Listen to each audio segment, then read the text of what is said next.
oh no, I knew all the words. She jokingly was like, oh, you're greedy, and then we moved on. And, like, my dad was like, oh, yeah, but all women have crushes on women. And I was like, yeah. Remembering he's Irish and Catholic and everything else. Yeah. Like, he's not Catholic, but he was brought up in an Irish Catholic household. Yep. So for him to just be like, oh, it's fine, all women have that, you're 12. I didn't find dismissive. If anything, I found it a bit like, oh, okay, so this is kind of normal.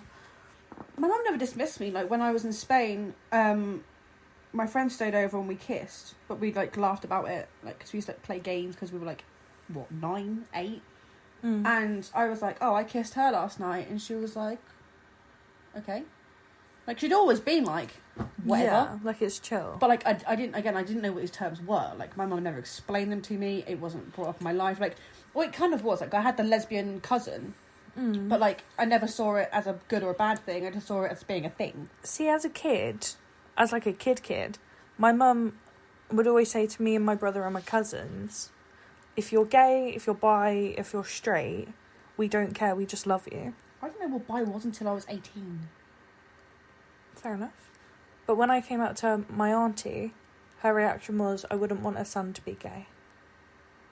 And she was the first person I told. Charming. So I was like, okay, cool.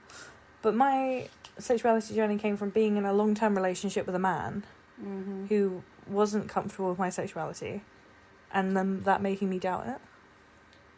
So my first ever serious relationship was with a woman. Yeah.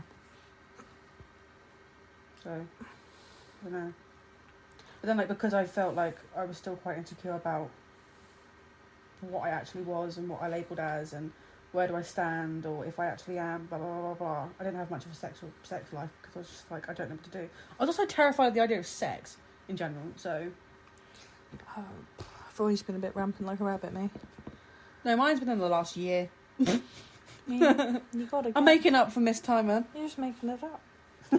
But yes, so my general feelings towards that was it was really unpleasant to watch, and I really hope that they both either deal with it properly or break up. Same.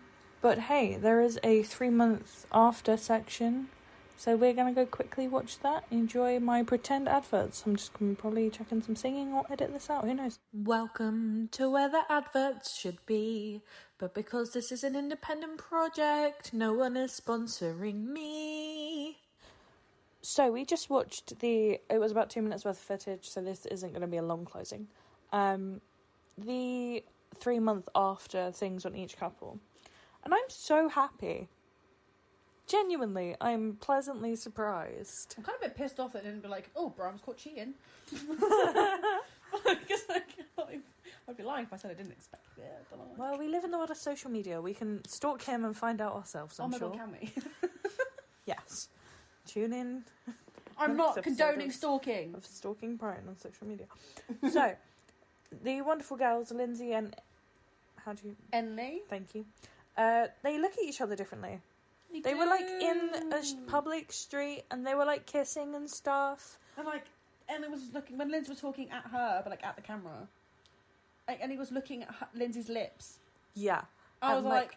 was, like, lusting over her. Yeah, that was like... I'm going to take you to the back alley and finger you. Sorry. Who doesn't love a finger near a Tesco bin? Never done it. Honest. Never have I. That's a lie. Maybe it's not. So, the other two, Aiden and... Libo? What are you doing? Aiden and Libo, Libo, that's it. They're having Libo. more sex. Yeah. And she loves him more. Since the process. Well, hey. Well, hey. Good news. Sadly, Brian and Victoria are still together. Victoria's a bad bitch. And she's going to Ibiza with her buddies. She's living her best life in Ibiza on holiday. Let's hope she doesn't catch corona. And... I think this was filmed a couple months ago, on. Who knows? And Brian is missing her, which is nice. Miss taking advantage of her, more like. Sorry, I don't like him. So cynical. He's a twat! Yeah, It but reminds me of my stepdad. that's your own trauma. Don't project your trauma into my podcast, Kira. You know what? I might. Shit. So, that is the end of episode 1 of this sex tape chat with me, Angel Nathan, and Kira Elliott. So, on to the next episode, which we are going to be recording now at 3:50 in the morning. I feel like all podcasts should be made like this.